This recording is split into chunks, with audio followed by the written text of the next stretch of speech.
Nandito tayo ngayon sa condo ni Ching sa Central Park. Pag nakita mo to, ito yung typical tenement housing.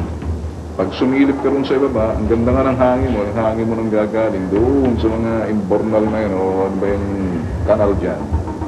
Dikit-dikit yung mga squatter bahay. Tapos yung sa dulo, kay Ching din yung isa doon. Sisilipin natin yung unit na isa. Ito yung katarantaduhang gawa. Pag tinignan natin, as in katarantaduhan,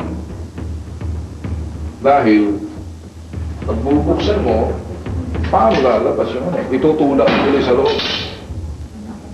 Itutulak ka muli sa loob. Kaya nga fire exit eh. In the emergency of fire, na ginawa nitong kulukoy na si Ching, paano ko bababa? Eh, pagbukas mo rito, may bababa. O, wala.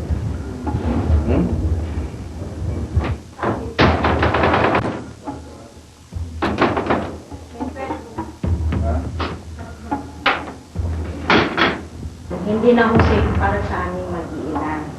Lalo-lalo na yung fire exit, yung elevator, at saka yung tubig. Nagkakarasyas yung mga anak ko. Hindi ko naantayin na may mangyari sa amin bago ako lumipat. Alam sa mga anak ko. Sa elevator po. Na nakulong kaming mag-ina, taas baba yung elevator, ayaw huminto. So siguro mga 10 minutes yun na akyat baba. Kasama ko yung bunso ko. Kaya mula noong nangyari yun, ayaw na niyang pumasok sa elevator. Wala nang ba ibang naakit ang elevator? Minsan namin, naghahagdan na lang. Talaga makapagdala ng mga kailan dyan. Nakaya. May mga katira ba dito ngayon? Hayos na. May mga katira ba dito ngayon? Amerika na?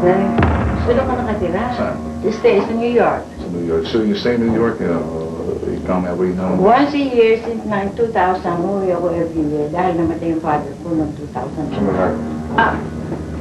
Dahil gusto ko meron akong, kung may bisita, meron akong imbitahan. Eh hindi, kaya, lalo na sa elevator, di ba? Ang baho-baho pa. Ginagawa na lang si Sharon na doon, co-owner. Co-owner? Oo. Sharon po na. Tapos si Sharon naman, na sinasabi nila, meron akong nabasang article na i-deny niya. Na wala siyang connection dito kung hindi yung father niya. Parang si thinks pa, hindi pa siya sigurado. Isa na lang siya. Really? Nasa 20th floor kami, bababa kami using the stairs kasi mas delikadong mag-elevator eh. Unang-una, hindi ka makakaasa dyan sa elevator na yan. Dahil maraming reklamo dyan eh. Mamaya matsambahan pa kami sa bitag dyan, mabitag kami dyan sa loob ng elevator kaya magtsatsaga kami. Mag-stair na lang. Wala nang pakiram kasi yung kulukoy nung nagmamayari ng ECE, si Ching.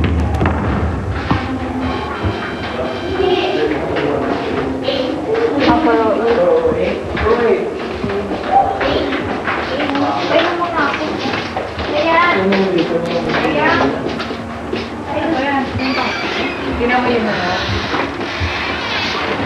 Lumabas pala tubig. Yan.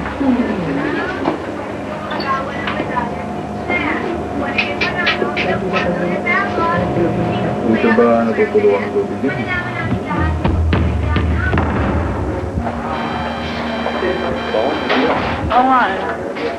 Habang nagsasagawa ng investigasyon ang bitag sa kondo, nilapitan kami ng sikyong ito.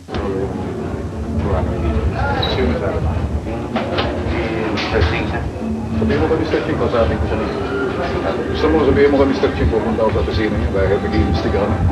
At ito yung mga homeowners na mga unit owners na nagre-reklamo. Lagay mo ha, okay. Sabi daw ni Mr. Ching, wala daw sa house rule na pwedeng pumunta ang grupo ng bitag na nag-iimbestiga sa mga reklamo, kapabayaan na ginawa nitong mga developer. Ito yung gwardiya.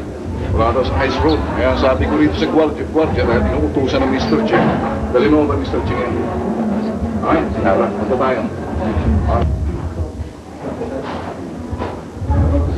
Nagkatanong ako sa inyo dahil ito sa maintenance here. Hindi pa tayo. Yung elevator, naka-certify na talagang pwede kainin yan. Wala. Anong problema ng elevator niyo? Mga minors lang sir. Minors. Kahit Tulad na? replacement ng bearing, sa governor tuning. Bearing. replacement Saan yung bearing niya? Sa tuwan. Ito ah. Yung kable niya. Okay po. Bakit mo nasabi ako? Certified ka ba? Hindi naman po. Bali, may micrometers na Okay. maintain sa elevator. Nasaan yung nagsaservice sa inyo ng elevator na ilalagay doon? Dapat nakapaskid yun. Ha? Tulad ng ibang mga condominium, pinapaskid na talagang okay yan. Hindi naman kaya hanap kayo, dito kayo. Hindi dapat panahawakan ng ECE. Dapat kung meron kayong original na kopya at may kopya yung photocopy, yung ECE. Dahil dito, pangahawakan nyo yan, ha? Kung yan ay certified o ligtas, dahil kayo ang unang mananagot. Parang muchacho ka lang, hindi ka, para sa akin, muchacho ka lang. Oo, wala problema. Wala problema. Muchacho ka lang. Eh, bakit ka nagsasalita sa akin para sabihin mo, okay, ano ka nalaman, muchacho ka lang pala eh. Ano kaya pag-policy kita rito? Ngayon, kung sasagot ka sa akin, dahil ako nagtatanong sa'yo, siguraduhin mo, hindi ka mabibitag sa sagot mo. Intindihan mo? Alright, ikaw ngayon, hindi na kita, pamiligtas na kita dahil wala ka naman pala ikaw.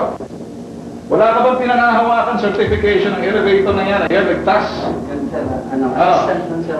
Oh, guys, lahat, ano ang kopya ninyo dito na magpapatunay sakaling may mag-building permit, may mag-building inspection sa lokal na pamahalaan o sino mang mag-inspection dito sa kalagayan ng elevator ninyo? Anong mapapakita?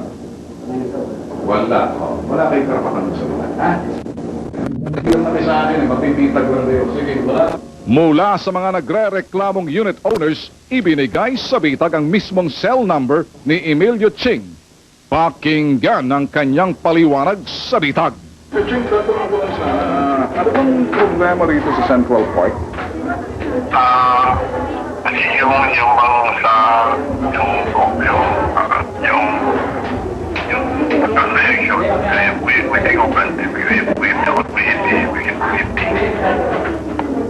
aparte, ellos como no se debe. Okay.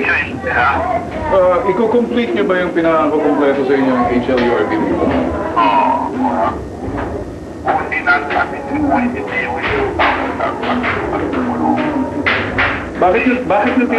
Bakit nyo tinuturo sa mga tao, eh kayo naman ang dapat unang-unang pasimuno, tapusin muna yung ginagawa nyo? ayaw nila. Ayaw ng mga tao? Sino mga kulukoy ng mga tao na itong mga unit owners na ayaw na makompleto yung building nila? Pero sige nga. Ano ba ito? I don't think... may sakit ka. O sige, baka matuluyan ka pa niya sa kausapin ng administrator mo, ha? Okay, sige. Inanyayahan ni Ching ang bitag sa admin office ng ECE sa Park Avenue Mansion.